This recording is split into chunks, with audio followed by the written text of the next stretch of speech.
Gary, where did you keep the gifts? I can't find them in the house. Oh, the gifts. I noticed a discomforting look on Gary's face. I affirmed, yes, the gifts. Ting, what did you do with them? I sold them. Blah! Why the hell did you sell the gifts? I needed the money, so I sold them. Anyways, those gifts were of no use to you. Have you lost your mind? Those gifts were a relief to our pockets. Most of the gifts were essentials for the baby. Why are you creating such a scene out of these trivial things? Well, those gifts were gifted by my parents, so I can do anything with them. They are mine. Hello, my name is Molly. I'm a 34-year-old nurse married to Gary, who's a businessman. Gary has fishery farms where the fish is harvested and later exported to different places. Gary was a fun-loving, energetic man who was always so full of life. After my hectic hospital shift, I looked forward to spending my leisure time with Gary. Our life was moving smoothly for some time until Gary suffered a major loss in his business. The ship exporting the fish from Gary's farm overturned in a storm. Gary was a small businessman, and this loss was insufferable for him. He went into extreme depression. I tried to console him emotionally. Perhaps that was the only thing I could do to comfort him. I didn't have enough savings to help him recover from the loss. I cooked his favorite meals and took him out to his favorite pizza places and gaming parlor. I tried to comfort him as much as I could. Gary spent weeks lying on the couch and playing video games. We visited his farm for a few hours in the day and spent most of his time lounging on the couch doing nothing. He didn't help me with the household chores either.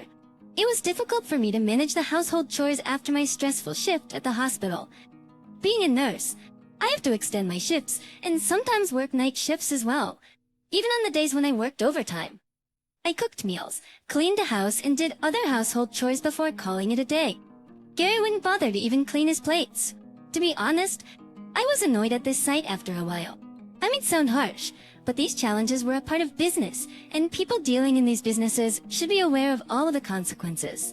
I have very limited business knowledge, but I understand that after a breakdown, one should get faster at his work, reanalyze and re-strategize the work instead of mourning over it. Wasting time on mourning over the loss would add nothing but more trouble for the business. Although I didn't say any of these to Gary, I gave him all the time he needed to nurse his loss. After a month or so, I mustered the courage to confront Gary on this matter. Hey Gary, I know you were feeling too low after that damage, but don't you think I should be moving on now? I mean, instead of mourning, shouldn't you focus on fixing things? Perhaps if you continue to have a low spirit, things might get even worse for you. You're so insensitive and selfish. Molly. Gary's reaction was very much expected, and I didn't mind those words. I knew he was feeling low, yet I wanted to put my thoughts to him. Honey, I know I might sound rude at this point, but I think you are damaging your business further by wasting this time mourning over the last deal. Having said that, it's your business. I only wish good things for you. You know I love you. Gary was disgruntled by my words, but he preferred to plug in his earphones and concentrate on his video games. It took him more than a month to get back to his business schedule as usual. I felt relieved that finally things are getting normal. However, I noticed a gradual change in Gary's schedule. He had no routine for coming home. Sometimes he came after midnight, and sometimes in the morning, and on some days he didn't come home at all. Whenever I inquired him about his odd routine, he would brush me off with his snarky response. Businessmen don't have shifts, you know. We are the owners of our time and work. His snarky response made me wonder about the reason for his growing arrogance. After a few months, Gary again suffered a loss, but this time he did not lounge on the sofa and mourn. Instead, he got moody and rough. The change was visible. He was no longer a happy-going person. He was more stressed, and for some reason, he was always in a hurry. God knows what he was up to. One day, Gary came up to me and asked me very politely, honey, I need some money to scale my business. I'm really in stress these days. Do you have any savings to spare? I was shocked at this sudden ask. Well, you know that I've been running this house for the past many months after your business suffered that loss. Besides, I've lived my life on the edge, so I don't have enough savings. Yes, that's right. I was the kind of person who believed in enjoying my life to the fullest, at least in my 20s, so I spent most of my savings for traveling and exploring new places. He made a disgusted face. After a while, I too felt guilty for not helping him. I was saving as much as I could for a trip to Florida. I thought to myself, can't I sacrifice one trip for my husband? And the answer was yes. I can, or rather I should. As a married couple, we should help and support each other. So I decided to give the money which I was saving for my next trip to Florida. I was hopeful that he would pace up his business and things would be fine again. Unfortunately, that never happened. It was during this time I got pregnant. That was the happiest moment of my life. Gary was happy too, but he looked concerned. I was confused at his mixed emotions. Gary, aren't you happy with the news? What's bothering you? I'm happy for the baby too, but But what? I'm a little worried if I'll be able to give a decent life to the baby with my unstable income. Isn't the baby happening too early? The baby is happening just at the right time. I want the baby, and I'll keep it. Gary was annoyed at my response. He wasn't ready to take up the responsibilities of the baby. I brushed it off with the thought that Gary was just too overwhelmed. Men usually feel overwhelmed by the news of the first pregnancy, especially if it is not planned, because the baby adds to the responsibility. Honestly, I was also concerned about Gary's unstable income. It's extremely difficult to run a house and provide a good life for a child with just one income. We cannot just depend on my income alone. But I was all sure that once Gary becomes a father, he would understand his responsibilities, and everything would be fine. I thought Gary would get serious with his work now, but instead, Gary was becoming reckless day by day. Borrowing money became a habit for him. He always had an urgent and exclusive reason for borrowing money. Sometimes it was on the pretext of paying his staff, and sometimes it was to invest in a new breed of fish. I was getting annoyed by him, but I didn't want to take extreme steps at this point with the baby inside me. I chose to ignore Gary as much as I could and just focus on taking care of myself and my baby. I was still okay to endure his last-minute request for money until he was polite about the request, as I genuinely wanted to help him and bring him out of the situation. But over time, this request became an order. Earlier, his sentences were, "Honey, I'm so sorry to ask you for a favor again. And so, I need $500 for X, Y, or Z reasons." But now his sentences are, "Molly, send me $500 ASAP." I tried various means to know the reason for his increasing need for money, but every time, I got one answer. I'm in debt. I took some small loans to pay for my business, and now the interest is soaring. Vince, I need the money to repay the loan amount and the interest. Whenever I refused to pay, he would mess around like a 5-year-old slamming the door, rattling the cutlery, and making a disgusted and wretched face until I gave him what he wanted. Gary's attitude was getting on my nerves. During the 7th month of my pregnancy, my parents-in-law arranged a baby shower party for me. I felt so grateful to them for doing this. I thanked my parents-in-law wholeheartedly. I was showered with thoughtful gifts from my parents-in-law, their friends, and relatives. The function came as a relief to me after many months of stress and despair. I spent a good time with everyone. Besides, I was overjoyed with the gifts. The guests were thoughtful to gift us with all the essentials which the baby would need in the initial few months. We were running tight on budget, and procuring all these items would have been very heavy on our pockets. The next morning, when I woke up, I saw the living room was empty and the gifts were gone. I thought Gary would have kept them in the storeroom. I went to the storeroom to check, but there was no sign of any gift. Gary's not at home. I called him, but he didn't answer my call. When he came back, I asked him, "Gary, where did you keep the gifts?" I couldn't find them in the house. Oh, the gifts. Actually, I noticed a discomforted look on Gary's face. Yes, the gifts. See, what did you do with them? I sold them. Why the hell did you sell the gifts? I needed the money, so I sold them. Anyways, those gifts were of no use to you. Have you lost your mind? Those gifts were a relief to our pockets. The gifts were essential items for the baby clothes, the crib, blankets, strollers, and other toiletries. I was so disappointed on hearing this that I started sobbing. You know, I was so relieved with those gifts. It saved so much money which we had to spend on buying them. We already have such a tight budget. How can we buy those stuff again? Why are you creating such a scene out of these trivial things? Well, those gifts were given by my parents, so I can do anything with them. They were mine. Excuse me? Those gifts were for the baby. It was not for you to sell it for and fill up your pockets. Fine. Don't give me a moral lecture. I'll get all those stuff when the baby comes out. How make you guys? Do you have the money? Gary lowered his gaze, and I knew at once that he didn't have the money.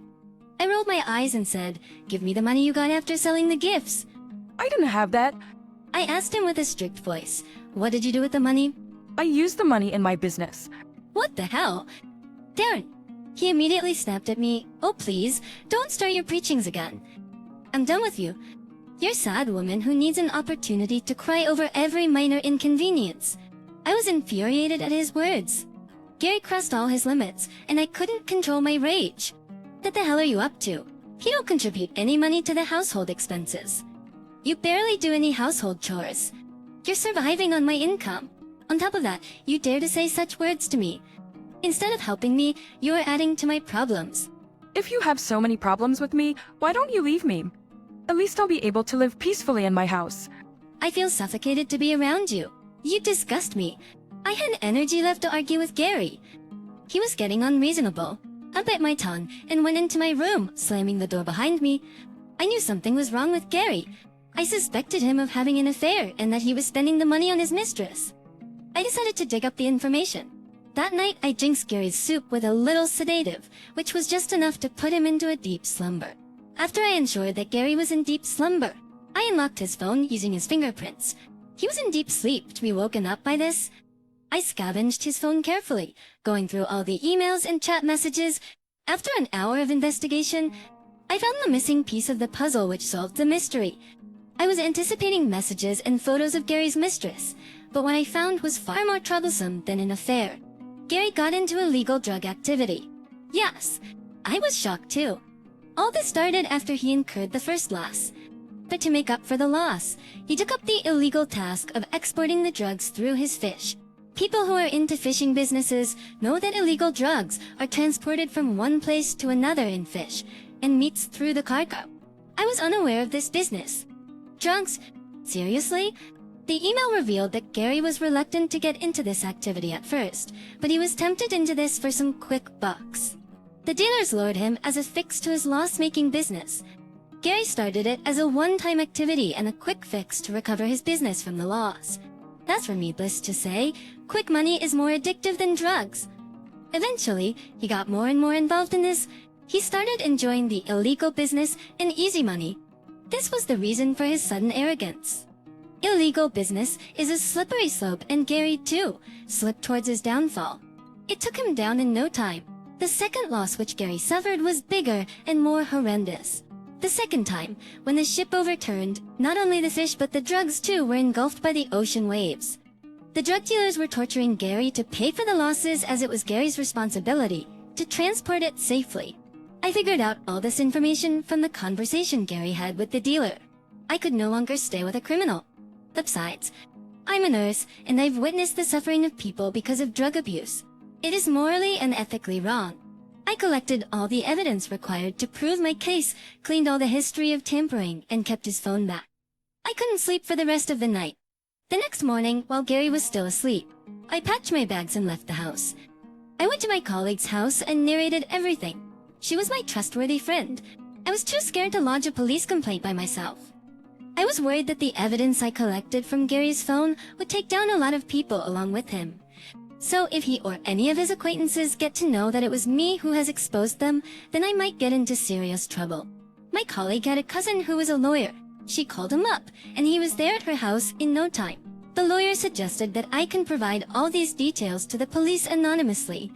The police would conduct an independent investigation, and if my evidence turned out to be true, the police would register the case on their own and arrest the suspect. I would come out clean. I followed the lawyer's suggestion. He had contacts in the police department, and I gave all the evidence to the police as an anonymous person. On the other hand, when Gary woke up in the morning, he saw that I had left the house with some of my belongings. He thought that I was angry with him because of the gifts. He texted me, "I know you. You're flaring up because of those stupid gifts. You'd be hoping that I'll fall on my knees to apologize to you and beg you to return home. I'm not going to do any of it." I saw his message and ignored it. I was happy that they had assumed this. It would give me the time to execute my plan without Gary getting suspicious of my absence. I was a 7-month pregnant woman going through this turmoil and plethora of emotions. I was terrified with the thought if Gary finds out that it was me, he might try to harm me or my baby. I was in extreme adversity. As we planned, the police took a week to investigate the matter. The evidence had the contacts and conversations that Gary was having with the dealers. My colleague suggested I stay with her until everything is sorted. After a week, I got a call from the lawyer that police investigation had confirmed that my evidence was true and Gary, along with a few others, would be pressed with criminal charges. I didn't know whether to be happy about this news or if I should be sad that Gary would be behind bars. I was still anxious. After a few hours, I got a call from a number. When I answered it, Gary was on the other end. I was trembling with fear, wondering if he already knows the truth. Gary spoke to me in a fearful tone. Babe, I need your help. The police have arrested me. They've pressed charges of some drug dealing activity. I'm innocent.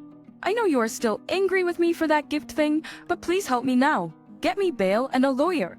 We can sort out our differences when I'm out of here. I sighed with relief that he didn't know the truth. Gary, I don't want to be associated with any criminal. They get him out the mail. I'm on to break all ties with you. I'm filing for divorce. I hung up the phone without giving him the chance to speak. This was my plan. The lawyer had suggested that once Gary is arrested, I can file for divorce on the grounds of disassociation from a criminal. Neither Gary nor any of his acquaintances would suspect my move, and I could be safe.